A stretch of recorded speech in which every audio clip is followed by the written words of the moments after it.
আসসালামু আলাইকুম। আলহামদুলিল্লাহ, আজকে আমরা এই শার্টটাতে বাচ্চা দিয়েছি। তো এগুলা মাত্র 2 টাকা করে, একটা বাচ্চা 2 টাকা করে।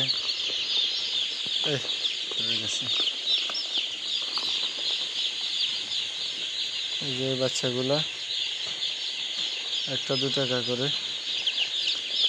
এখানে 4,000 বাচ্চা দিছি, আর আরেক বাইকে দিছি 3,000, মোট 7,000 বাচ্চা নিয়েছি আজকে 2 টাকা করে বাচ্চা।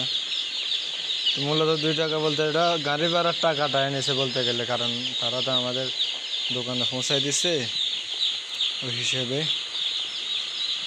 কিন্তু সেম বাচ্চাগুলো আমরা রমজানের ঈদের সময় 70 টাকা করে কিনতে হয়েছে। আর 70 টাকা তো আমরা কোম্পানি থেকে কিনেছি, অনেক ডিলার আমার থেকে আরও বেশিও নিয়েছে। তো এখানে কোম্পানি গাড়ি ভাড়া আর হয়তো কার্টনের টাকা নিয়েছে 2 টাকা, এলো অবস্থা। কারণ এখন একটা ডিম প্রায় 9 টাকা পাইকারি, আজকেও 8 টাকা 70 পয়সা ছিল। তো এখানে আগের পরিকল্পনা ছিল না। তো অনেকে বলবেন যে এটা বুডার করা বরাবর হয় নাই বা ঠিক হয় নাই।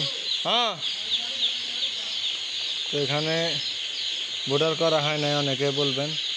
তো আমরা এটা হঠাৎ দিছি, হঠাৎ বলতে বাচ্চা হঠাৎ দিছি, এ কারণে 6টা হোবার দিছি। এখানে 8টা হোবার দিতে হয়, আবার জায়গাটাও গোল গোল করে দিতে হয়। তো 2টা একসাথে দিলে হয়, কিন্তু আমি সবগুলো একসাথে দিয়ে দিছি।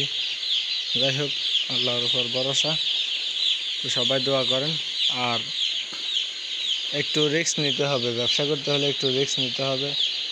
অনেক লসের সম্মুখীন এমনি, এর ফলে আরও দিতেছি, জানি এগুলাতে লস হবে, কিন্তু কোনো কারণে যদি বাজার বেড়ে যায়, আর বাজার বাড়বে ইনশাআল্লাহ, কম দামি বাচ্চার মধ্যে লসের পরিমাণটা কম, লাভের পরিমাণ বেশি হয়। কিন্তু যদি লাভ হয় বেশি হবে, লস হলে কম হবে।